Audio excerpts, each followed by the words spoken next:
कुछ सच्चे और मजेदार किस्से मुझ ग्वारन के बचपन के। कहानी, मफलर वाली लड़की। शादी के बाद जब मैंने अपने पति और ससुराल वालों को ये किस्सा सुनाया तो पूरे घर में हंसी का ठहाका गूंज गया।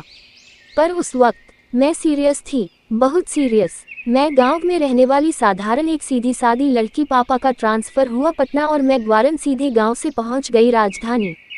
पटना का स्कूल और मैं गांव की ग्वारन। हमारे स्कूल में टाइम 2 शिफ्ट में था।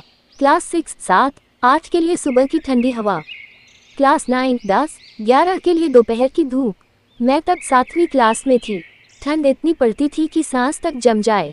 मेरी मम्मी मुझे स्कूल यूनिफॉर्म के ऊपर स्वेटर, फिर पापा का मफलर और फिर अपने सालों पुराना कोट पहना देती थी और कहती, कुछ भी हो जाए, न मफलर खोलना न कोट उतारना। और मैं सर हिलाकर कसम खा लेती थी। अब बेचारी मैं जैसे ही स्कूल जाती, धूप चढ़ती, पसीना आता, गर्मी लगती, पर मेरी माँ की आज्ञा मेरा धर्म थी। पूरे क्लास की लड़कियां हंसती, अरे इसे देखो, कोट में उबाल आ रहा होगा।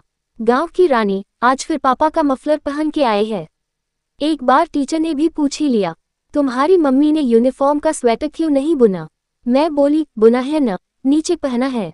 और फिर जैसे साबित करना हो, मैं कोट के बटन खोलकर स्वेटर दिखा देती थी। टीचर की आंखें बड़ी, तो फिर ये कोट क्यों पहन रखा है?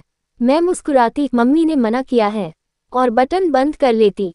क्लास की लड़कियां मुझसे कहती, तुम्हारे पास स्कार्फ भी नहीं है क्या? हर दिन वही पापा का मफलर।